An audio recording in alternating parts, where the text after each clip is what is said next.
Tris, and we're the groomers here at Novus. This is Pete, an Aussie Doodle, and we're going to demonstrate how to properly brush and comb your doodle.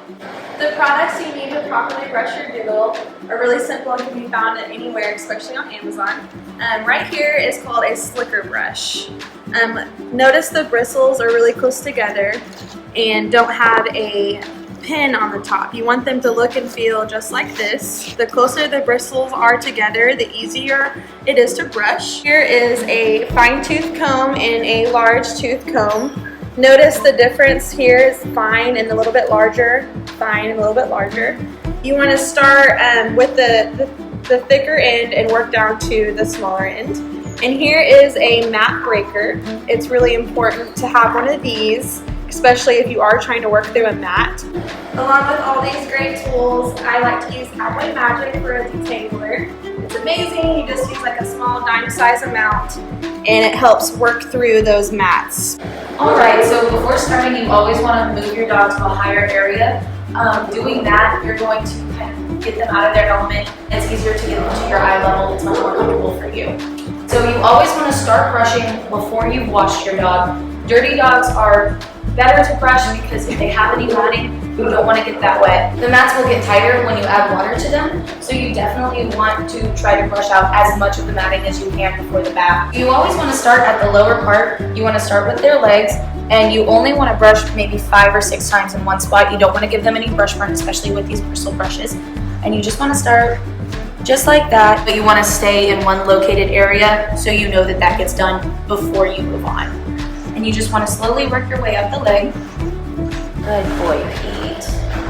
You want to use the comb to make sure that they have no mats. So you want to be able to get that comb through there. And then if you have any matting just like that you feel, you don't want to tug too hard with the comb. That's not what that's meant to. You want to come back with your slicker brush, or we also have our mat splitter. It's got those sharp edges here. You always want to keep that away from your dog. You want to keep this parallel to your dog's skin. So you're going to find that mat, and you just want to slowly work it out. Don't pull or anything. Just use the ridges to help break that apart. And then you'll get that mat out. You can come back through with your comb and see now we have a perfectly combed leg here. So she's already brushed this entire dog with the slicker brush. Now it's time to check your work and make sure that there's no mats before we get her dog wet. So I'm starting with the wide tooth, and I think it's easier to start from the top when combing. And you just want to make sure the comb hits the skin and follows all the way through.